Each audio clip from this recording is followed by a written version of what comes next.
Carrie Sheffield is a columnist and broadcaster in Washington, D.C. She grew up the fifth of 8 children with a violent, mentally ill street musician father who believed he was a modern-day Mormon prophet destined to become U.S. president. She and her siblings were often forced to live as vagabonds, remaining on the move across the country, frequently surviving in sheds, tents, and most notably, motorhomes. Carrie struggled with her mental health during college and most of her adult life, but she seized control of her life, transcended her troubled past, and overcame her toxic inner voice thanks to the power of forgiveness cultivated through her faith in Christ. National media outlets seek out Carrie for live on-air commentary on important topics shaping society, from politics and economics to pressing societal issues like faith and family. She speaks to tens of thousands of people during her live events at colleges and universities across the country. This is the Counterculture Mom Show. I'm Tina Griffin. Get your seatbelt on for this wild ride. We are talking about the tough subject of forgiveness with columnist and broadcaster Carrie Sheffield. Carrie, how are you doing today from Washington, D.C.? Tina, thanks so much for having me. God bless you and your work. You too. Now, we were trying to discover, I'm like, are we related? How do I know you? We met 2 years ago. Can you give the audience a little glimpse on where I met you and how that happened? So we met at the Council for National Policy, which is a great organization for Christians in public policy out in Dana Point, California. They have different venues or different conferences at different venues all around the country. And I love their work because they are seeking, as Ronald Reagan said, quite often people say, oh, God is on my side, and we should be asking ourselves, am I on God's side? And I love CNP because I'm constantly meeting people in that community who are saying, am I on God's side? How can we implement our faith in a way that is aligned with our values and public policy, but making sure that we're always asking that question, am I on God's side? It's so good. And believe it or not, I'm going through your notes. I'm like, this is a wild story, which the audience is going to be like, seriously? I thought my life was nuts. And if she can make it and working for God, I have no excuse. That's what's going to happen as a result of the next 25 minutes, everybody. But you are a buried treasure, because I remember talking to you, but I forgot a good chunk of your story. And I remember who you are the second I saw your face in the lineup here. I'm like, no way. We got to talk to her immediately. The 2 years, shame on me. So I'm glad we got you in the mix. Perfect timing, though. God's timing, of course. You are a columnist and broadcaster there in Washington, D.C. Tell us, what was the drive for writing your book, Motorhome Prophecies? Yeah, so I wrote the book. I think it is very timely. And so you're right, it is God's timing. Right now in America, we have the highest suicide rate since the Great Depression, since 1941, and the highest body count literally ever in American history. And you're seeing depression rates skyrocket. I was looking at some statistics on young women, for example. Young women from at the time when Gen X were young women, the suicide rate now of women, young women who were the same age back when, I think it was like, 18 to 29 or something, it's double for Gen Z and millennials today what it was for Gen X women when they were that age. So Wow. You're seeing this, and it's not recovered since COVID. So these are figures that are coming even post-COVID: depression, mental illness, suicidal ideation. And I struggled with all of these things my entire life. So I felt like in some ways God was preparing me by giving me a childhood that I would never wish on anybody, but he got me through it. And so I want to impart those basically tools to people who are struggling, or for somebody that you love or know who's struggling, so that we can get through it through the power of God. It does not surprise me how you had thoughts of suicide throughout your childhood and young adult years with the past that you had. So I know people are like, tell us, what in the world? How? What? Your dad? You got to fill us in. Your background, give us a couple-minute bullet point form here of what you survived. Yeah, so the book's called Motorhome Prophecies because I have 7 biological siblings and then my mother. So there were 10 people, all of us living in a motorhome. So just the physics of 10 people in a motorhome alone is very uncomfortable, but it could have been fun, like a permanent vacation kind of thing, if it was done with love and compassion, but instead it was done with verbal abuse and control. So I call what my father did to us a cult. He was actually excommunicated from the official Mormon church because they disagreed with his approach to revelation. But unfortunately, it wasn't until we were all adults that he was excommunicated, in part because we were moving. So we lived in, like you mentioned, in sheds and tents and motorhomes. When I took my ACT test in high school to go to college, we were living in a shed in the Ozarks with no running water. And my mother actually gave birth to one of my brothers when the family was living in a tent. We didn't even have a motorhome at the time. So oh my gosh.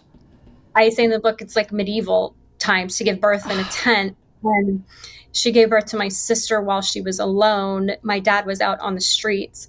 So I try to be as compassionate as I can to my dad to understand the root, why and how he became this way, because he had suffered childhood sexual assault. He had been raped by a Mormon babysitter who had been trusted in the community, a female.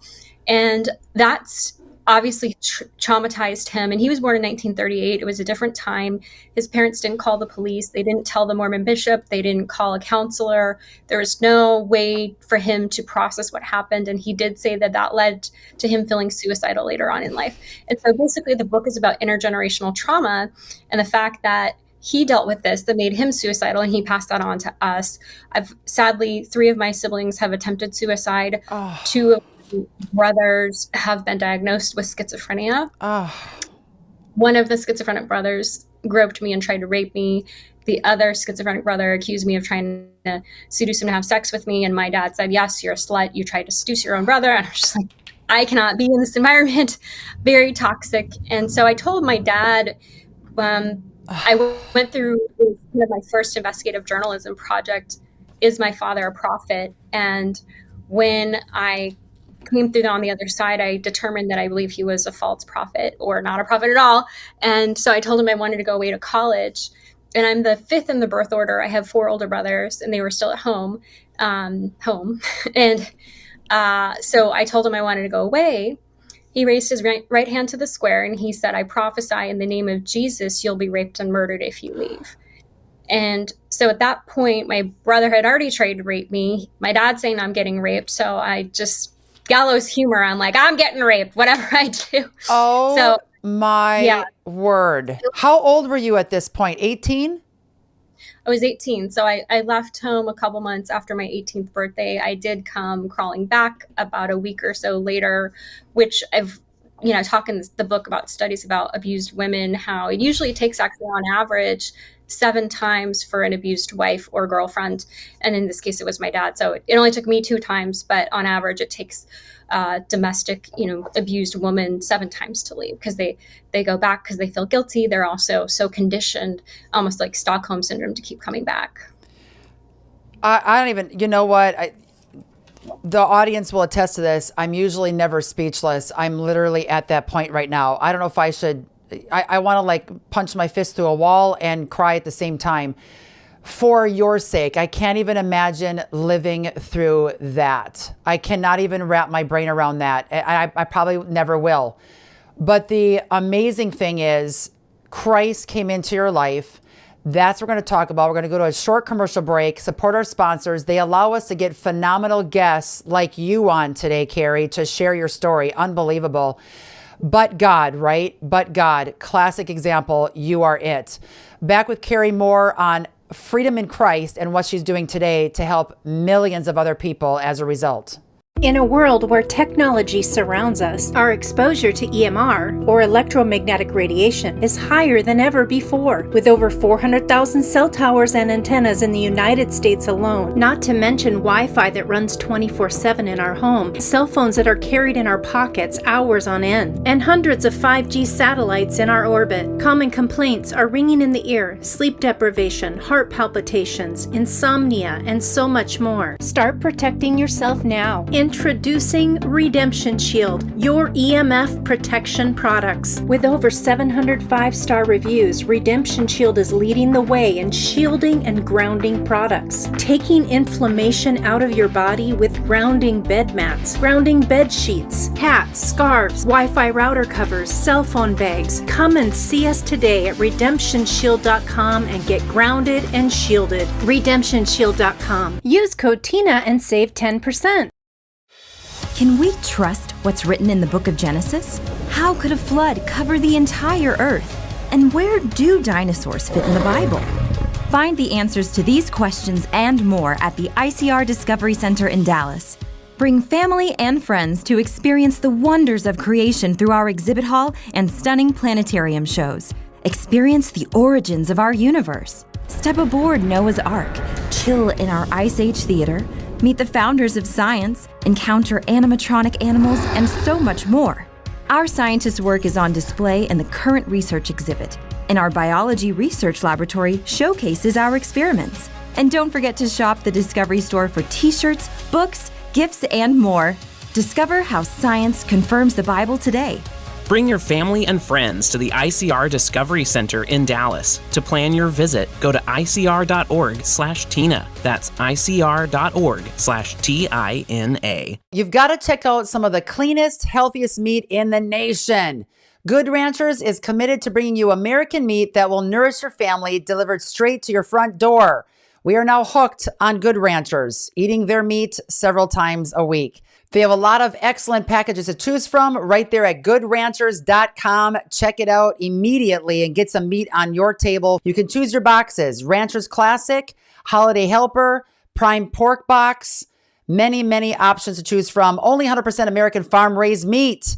USDA Prime and Upper Choice quality. No mRNA vaccines or antibiotics. And if you didn't see that series a couple weeks back, you got to check it out. The elites are pumping mRNA in many of our meat sources in this country. And who knows what's being shipped in from other communist nations like China. So go to goodranchers.com, stock up and save $30 off your first box as a bonus by using the code word Tina at checkout. That's right, $30 off using code Tina at checkout. Carrie, we were talking during commercial break. I will probably never be able to wrap my brain around what you lived through, but God. He is great. He's using you mightily. And I'm very excited to see and hear about your story here with the forgiveness aspect. But first, you mentioned to me that you had several coping mechanisms that you tried to use over the years. That's key. Everybody tuning in right now, if you see one of these coping mechanisms in someone in your life, either through school, after school programs, your neighbors across the street, or in your own home, please reach out to whoever you suggest. Cops, if needed, counselors, whatever you would suggest to help people, because this is how I think people are going to wake up and connect the dots. Coping mechanisms, what were they and what should people be looking out for? Yeah, so I mean, there were coping mechanisms, I think, as a child and then as an adult to recover or mask it, basically. But as a kid, the tactic my dad used to basically continue his abuse was that we were constantly moving. So that's a huge red flag. So if someone in your life is uprooting, and I've heard the story over and over, it's quite a common thing, especially among cults, to uproot, go to the next town, con artists the same way. So we actually almost were taken away by Child Custody Protection Services when I was about 4 or 5 years old up in Boston area. But then we uprooted and went to the next. We went out to Utah to run away. But a red flag was that we were conditioned to defend our father at all costs with just ferocity, because he brainwashed us to believe that he was a prophet and that he had a special calling. And so this like visceral just defense of your abuser is quite common. And unfortunately, that's what keeps a lot of it's not always, but it's usually the mother or the woman who's brainwashed, and then it all trickles down to keep an iron fist control over the kids. So one thing that I have struggled with, and I talk in the book a little bit, I struggled with forgiving my aunts and uncles for not doing something. Yes. And I think my nieces and nephews, if for 1 second I thought there was one iota of child abuse, I would immediately be all over that. But I know that that's because I'm very vigilant because of what I went through. But just talking to them, they said, "Oh, well, we didn't know. He was always moving.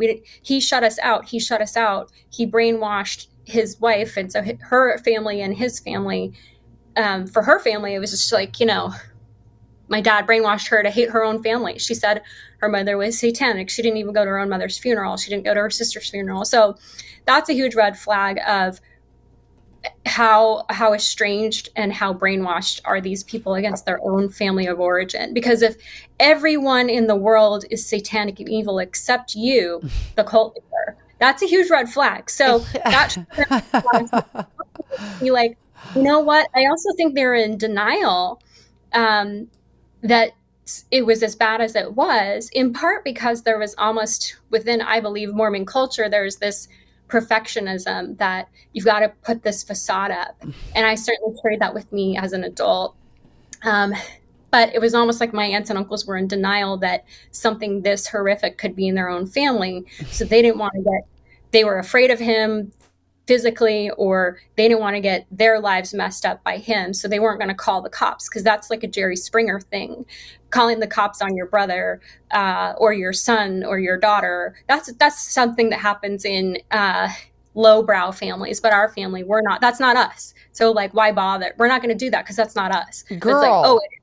And so people don't worry about Jerry Springer. People, I think that show's finally off the air anyway. There is no excuse. If you see families moving every 7 days, even every 7 months, and the lines that you just shared and the red flags, you have to report it. Absolutely have to report it. You will save those kids a lifelong hellish road of recovery, and you'll be their hero. You have to reach out. We have to be diligent, keep our eyes open.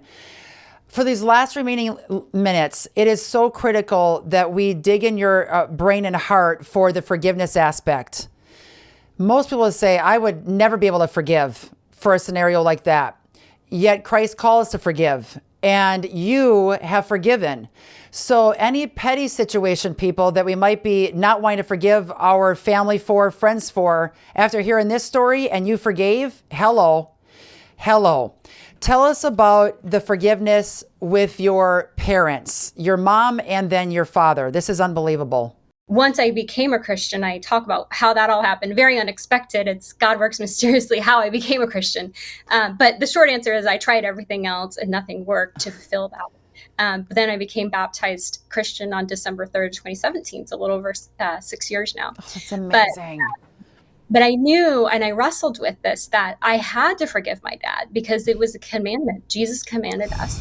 But I struggled with that. And God brought into my life an amazing forgiveness mentor that I knew if he could forgive, then I could forgive. And his name is Pastor Anthony Thompson. And he wrote a book. The title is Called to Forgive. And his book changed my life. And I was able to meet him, and he became a mentor. And his wife was murdered in Charleston in that horrific shooting in 2015 when a white supremacist came in looking to hunt people. And one of those 9 poor souls was his wife. And it was just this phenomenal, miraculous moment, because in the bond hearing, which is not typical, the judge allowed basically the victims' families to speak directly to the accused. And what they said, I forgive you. We forgive you. God loves you. Give your life to Christ. He can heal you. Take this hatred out of your heart. I forgive you. And it was just, this white supremacist was looking to create a race riot in Charleston, the way he'd seen what had erupted in Baltimore and Ferguson and other places. And instead, there was this eruption of love. And people were shocked at the forgiveness. And there were no riots. There were no burning down of Black businesses. There were no deaths, in the wake of what happened with, some of these shootings, that there were dozens of people killed, and predominantly Black people killed in these riots. It's just sad. And so, but none of that happened because of these people who forgave this evil man. And so he wrote a book. Like I said, the title's Called to Forgive. I read it. He knocks down all the myths why you should not forgive. And I knew that I had to forgive my dad. And so, and also my mom as well, because she enabled him, and she's a victim because he victimized her, but she enabled him. So I had to forgive her for enabling him. I had to forgive him for what he did. And I also had more compassion. Like I said, the more I researched the effects of child sexual assault on people as an adult, it actually compounds. You're actually more likely to commit suicide with time as you get older if you have childhood sexual assault that's not resolved. So it's not the same as time heals all wounds. It doesn't with childhood sexual assault if you don't have that addressed.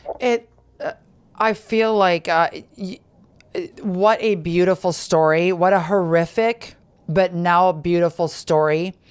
I keep saying it, but I cannot imagine what you lived through and how hard that had to be to forgive your father and your mother for the role that she played with enabling. Unbelievable. I know that you absolutely must have felt robbed of the parents you could have had, the father you could have had, the life you could have had.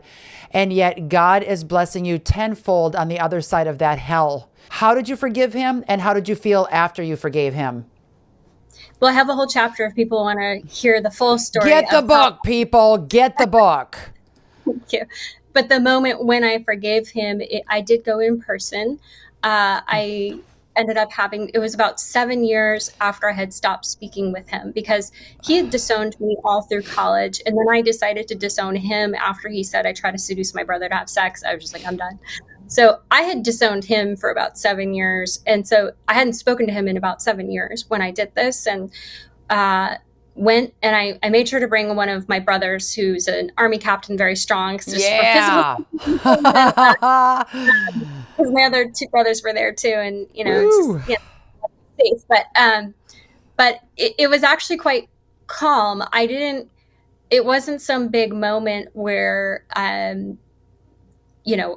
I listed out all the things that I forgive. It was just more like I just went in and had dinner at their house, and I hadn't been under their roof for years at that point. I still have never spent a night under my parents' roof, and I'm 41, since I was 18 for safety reasons. But I went in and had dinner with them, and it was calm. It was just the sense of calm and shocking. And that it reminded me of that verse about peace that surpasses understanding. Once again, I'm like practically speechless. You can see it. I'm just like blown away by who you are as a person. And you're glowing. Today, you are glowing with the love of Christ. Everybody that's hearing this story would want to cling to what you have, your resources, your wisdom. I know that our audience will absolutely love you. I love you. That's when I met you, I embraced who you were as a person. You exude that. More with Carrie and her fantastic resources, books, and so much more right after this. We have 4 principles. First Amendment, Second Amendment, right to life, military and first responders. My name's Scott. I'm with Patriot Mobile. What is going on with all the woke companies in this country? It seems like everybody has completely lost their minds, right? No more. This is called voting with our dollars. We need to start prioritizing our beliefs and our values over convenience and comfort. And this is why companies like Patriot Mobile are so important right now. If you have a place to go put your money, you always want to put it with somebody that's like-minded. Of course. I think that's the beauty of Patriot Mobile. We're a conservative alternative. My pronouns are Bible believer, gun carrier, and mama bear. We are the nation's only Christian conservative wireless provider. Switch today at patriotmobile.com. For free activation, use promo code TINA. Have you ever wanted to start a charity or ministry? Launching a nonprofit can be time-consuming, expensive, and overwhelming. If you have a vision and mission, but don't know where to start or how to raise donations, Capstone Legacy Foundation is your solution. Their ministry charity project allows you to receive tax-free donations without the expense and hassle of forming your own 501c3, and in less than 48 hours. This ministry partnership fund is exactly how Counterculture Ministries got its start, and we grew quickly. Capstone Legacy Foundation handles all your legal and accounting paperwork, allowing you time to develop the ministry and message God gave you. Call Capstone today at 610-688-8890 or check out capstonelegacy.org for more information. And tell them Tina sent you. Partner with Capstone Legacy Foundation to transform our culture for Christ and get your nonprofit started today. We got to get your book. That's a no-brainer. And it just came out too. Fresh, hot off the press, people. Get it. Grab it now. Also, CarrieSheffield.com. C-A-R-R-I-E, Sheffield, S-H-E-F-F-I-E-L-D.com. Pre-order now this fantastic book. Check out her website. Look at that. Nothing is going to stop this chick, everybody. Nothing. Check out homepage, book, speaking. She speaks all over the globe. Contact her right through this website. You can watch a bunch of videos about her past, what she's doing today in Washington, D.C. to make a difference. Check out all 4 episodes. You're going to be mind-blown with who God brought in the program this week on the topic of forgiveness. Counterculturemom.com. If you want to donate to our cause to get more phenomenal people on our show like Carrie, go ahead and click on the pink donate button, top of the page. Donate away. We are tax write-off for you. You can give to ministries like Carrie and I or the government. That's an easy answer. Carrie, keep up the excellent work. I cannot wait to see you again. It might be in 2 weeks when we're out there for spring break. So keep at it. Honor to know you, sister. Keep plugging away.